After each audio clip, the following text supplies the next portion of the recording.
We read Everblaze this week, book 3 of the KotLC series by Shannon Messenger. I can't believe today was a good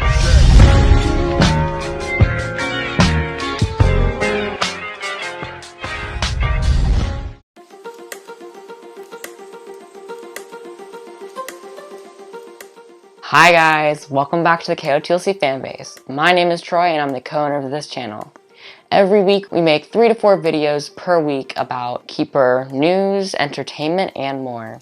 So stay tuned and hit that subscribe button. But today we are talking about the 3rd week of the KotLC read-along, which we read Everblaze this week, book 3 of the KotLC series by Shannon Messenger.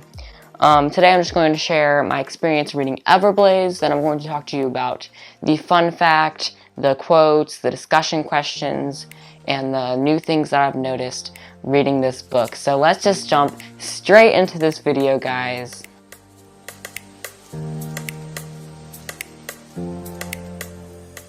Alright, so this book was amazing. I'm not going to ramble on about the book for like 4 minutes like I did last time, but let me just tell you kind of what my thoughts were on this book. So first, this book was so quick. Like, again, this took up maybe like 2 to 3 weeks on the time frame.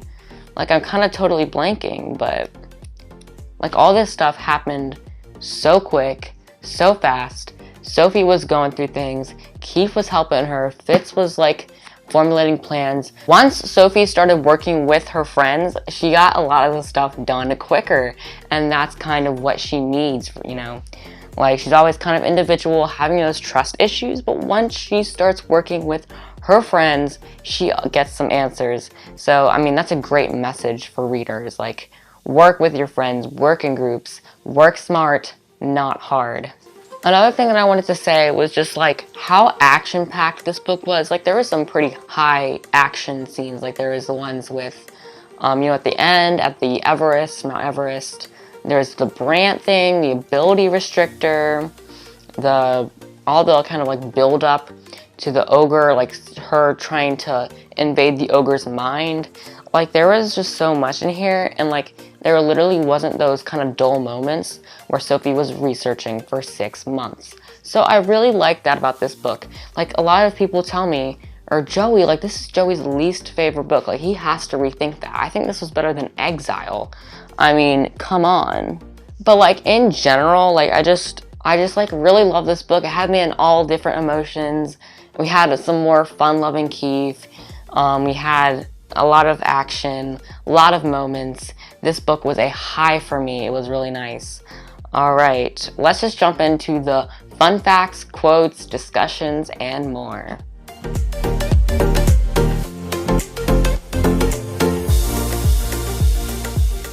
Let's just kick off with the screenshot and post to Instagram with one new thing you noticed on this reread. For me, it was that there was so much action in this book that's setting us up for Neverseen. There was no dull moments. It was a great, wonderful book that I thought was one of the worst books, but it turned out to be one of my favorites. Another thing I wanted to mention specifically was just Kenrick's death didn't seem that sad to me. I don't know what happened about that, but I don't know, it just didn't seem very sad. Because, like, we didn't know him that much. I don't know, just moving on. Our next topic is the quote of the week. And for this week, it is, because our family doesn't decide who we are.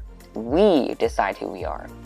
This, of course, refers to Sophie telling Keefe and Keefe telling Sophie that they didn't have to be who their family was. Like, she's a totally different person. Just because you are related to someone doesn't mean you have to be exactly like them. Like, Keefe doesn't have to be like his abusive parents, and Sophie doesn't need to be this weird genetic experiment from her parents, too. So we just all need to, like, think in our mind. We are like an individual unit. Like, yes, you have your family to support you, but at the end of the day, you are you, and your family can't change that. So be a Keeper fan. Now, for this week, we actually have a fun fact. Last week, if you couldn't already watch that video, we had like a fail. We couldn't find a fun fact, but I think this is really the second fun fact, so I don't think we missed it. But here it is. When my editor first told me that Jason Chan would be illustrating my covers, I totally cried. I've been fangirling his covers for years and had bought numerous books just for his beautiful art, so I couldn't believe he'd be doing mine, especially since I've never mentioned my Jason Chan obsession to my editor. And every year when I'm shown the first glimpse of the new cover, I get choked up all over again. Somehow he always manages to outdo himself. Shannon Messenger. So this is really cool. I guess I never really thought about the covers and who's kind of creating the covers that much. And it's cool to know that Jason Chan was known before his Keeper covers, and it's cool how Shannon got which cover artist she wanted and how she's been fangirling over him for years. I thought that was just a really cool fun fact, and this is just like a finally kind of little piece of information. It's really cool. I thought it was just very interesting to me. In the last kind of post thing today is, how would you feel if Fitz could read your mind? Now, this is the discussion question of this week, and I have kind of mixed emotions or mixed feelings about this. Like, yeah, it would be really cool if Fitz could read your mind. I think it would be cool if anyone could read my mind.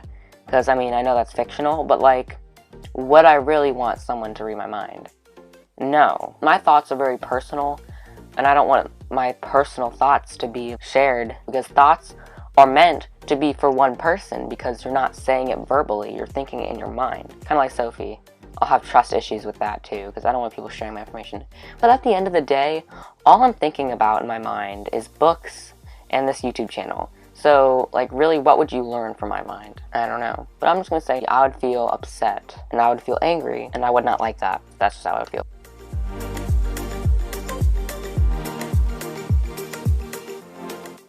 Alright, so that wraps up this video. If you enjoyed it, please hit that like button and subscribe to our channel. But you're not done yet. You gotta hit that bell icon that shows up right next to it, and then go into your settings and enable YouTube notifications so you get notified when we go live, when our 3 videos per week upload, and more. Comment down below, what did you think of Everblaze if you read it this week?